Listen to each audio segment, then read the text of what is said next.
Delhi liquor scam లో arrest అయి తీహార్ జైల్లో ఉన్న బీఆర్ఎస్ ఎమ్మెల్సీ కవిత బెయిల్ పిటిషన్లో ఢిల్లీ హైకోర్టులో విచారణకు రానున్నాయి. లిక్కర్ స్కామ్ లో ఈడీ, సిబిఐ అధికారులు కవితను అరెస్టు చేయగా తనకు బెయిల్ మంజూరు చేయాలని గతంలో ఆమె పెట్టుకున్న పిటిషనర్లను రౌజ్ అవెన్యూ కోర్టు తిరస్కరించింది. దీంతో ఈడీ కేసులో ట్రయల్ కోర్టును తీర్పును సవాల్ చేస్తూ ఈ నెల 9న కవిత హైకోర్టులో బెయిల్ పిటిషన్ దాఖలు చేశారు.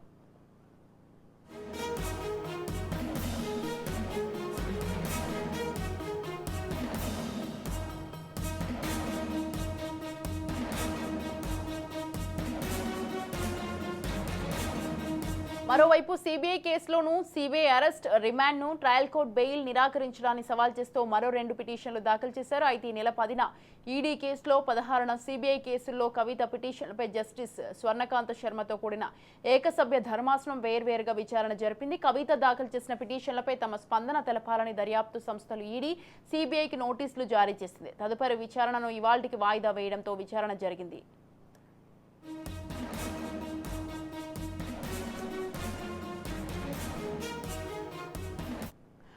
రైట్, ఈ విషయంపై పూర్తి సమాచారాన్ని మా crime bureau chief Inna Reddy phone line లో ఉన్నారు. ఇన్నారెడ్డి, చెప్పండి. ఢిల్లీ లిక్కర్ స్కామ్ లో అరెస్ట్ అయి తీహార్ జైల్లో ఉన్న బీఆర్ఎస్ ఎమ్మెల్సీ కవిత బెయిల్ పిటిషన్లు అయితే ఢిల్లీ హైకోర్టులో విచారణకు రానున్నాయని తెలుస్తోంది. దీనికి సంబంధించి మీ దగ్గర ఉన్న అప్డేట్స్ ఏంటి?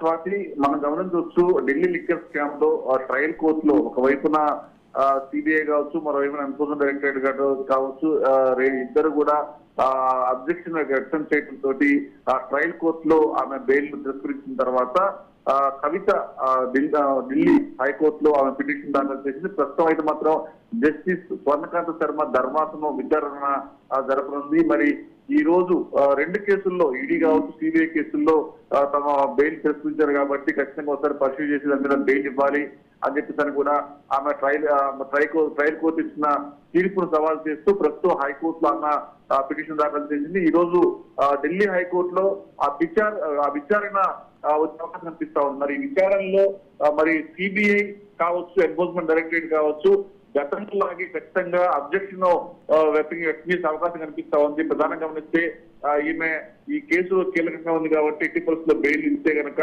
సాక్ష్యాలు తారుమారేసే అవకాశం ఉందని చెప్పిన విషయాన్ని మళ్ళీ కూడా ఇచ్చే అవకాశం ఉంది. ఇప్పటికే దీనికి సంబంధించిన అనుబంధ ఛార్జ్ షీట్ కూడా దాఖలు చేశాము. ఆ ఛార్జ్ షీట్ సంబంధించిన విచారణ కూడా కోర్టులో కొనసాగుతుంది కాబట్టి బెయిల్ ఇవ్వద్దని ఖచ్చితంగా అబ్జెక్ట్ చేసే అవకాశం ఉంది. మరోవైపున కవిత అడ్వకేట్లు మాత్రం ఇప్పటి వరకు సహకరించాము, తీర్స్తే ఖచ్చితంగా ఆ విచారణకు హాజరవుతాము, అలాగనే ఎప్పటికే ఛార్జ్ షీట్ దాఖలు చేశారు, అనుబంధ ఛార్జ్ షీట్ దాఖలు చేశారు కాబట్టి విచారణకు సహకరిస్తామని చెప్పేసి, తర్వాత మహిళ అన్న కారణంగా ఎట్టి పరిస్థితుల్లో బెయిల్ ఇవ్వాలి. ఇదే కాకుండా ఫస్ట్ ప్రధానంగా కవిత అడ్వకేట్లు పెట్టిన పిటిషన్ వచ్చేసి ఎవరైతే దీంట్లో అప్రూవల్ గా మారిన వ్యక్తులు ఇచ్చిన సమాచారం మేరకు మాత్రమే వాళ్ళు కేసు నమోదు చేశారు, కానీ ఎలాంటి సాక్ష్యాలు సేకరించలేకపోయారని చెప్పన్న విషయం మీద కవిత అడ్వకేట్ కూడా ఈ రోజు ఢిల్లీ హైకోర్టులో విచారణ జరిగే అవకాశం గమనిస్తా ఉంది. మరి ఈ రోజు ఇరువైపుల వాదనలు ఎలాంటి జరిగే అవకాశం ఉంది, తర్వాత ట్రయల్ కోర్టు సూచించిన తర్వాత